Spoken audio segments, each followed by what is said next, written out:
At the start of this year, I made a list of goals for myself, and one of them was to start working on a game.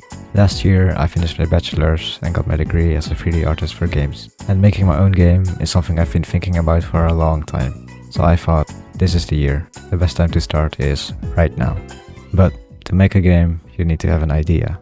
And the first idea I had was a roguelike, inspired by the game Hades, but with more focus on movement and skill-based combos. Before every run, you would pick a starter weapon, and during the run, you would be able to upgrade your weapon and unlock more combos. And that sounds cool and all, but no way I'll be able to finish that project anytime soon. Especially because I also set another goal for myself, and that is to release the game this year.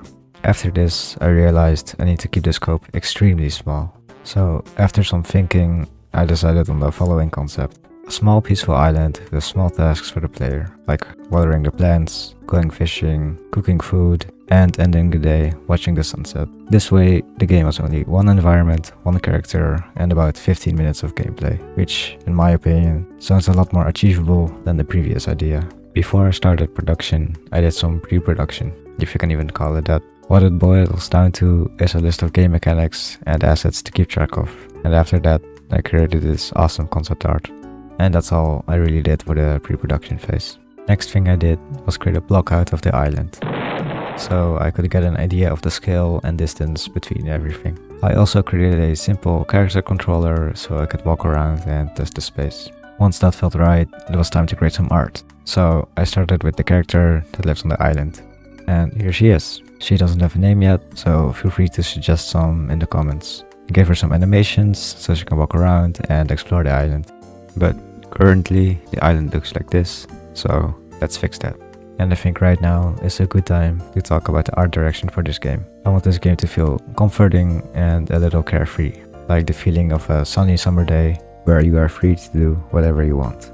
And to achieve this feeling, I am taking inspiration from Studio Ghibli films like Ponyo and My Neighbor Totoro, and combining that with my own retro-inspired style. So that's how the island ended up looking like this. And after adding some assets like the fences and grass, it's starting to get somewhere. Like most things in the video, it's still subject to change, but it will do the job for now. Now, for the gameplay part. As I said before, there will be some simple objectives that the player has to do to complete the game. And so far, I've managed to implement one of them. The player can pick up this watering can, fill it at this pump, water the plants, and after a few seconds, a beautiful flower will appear. And that's all I wanted to show for now. I suppose this counts as a devlog. I just wanted to make this little video to let you guys know what I'm up to in between working on my edits. If you want to see more updates, you can join my Discord. There's a behind the scenes channel where sometimes I post progress on the game.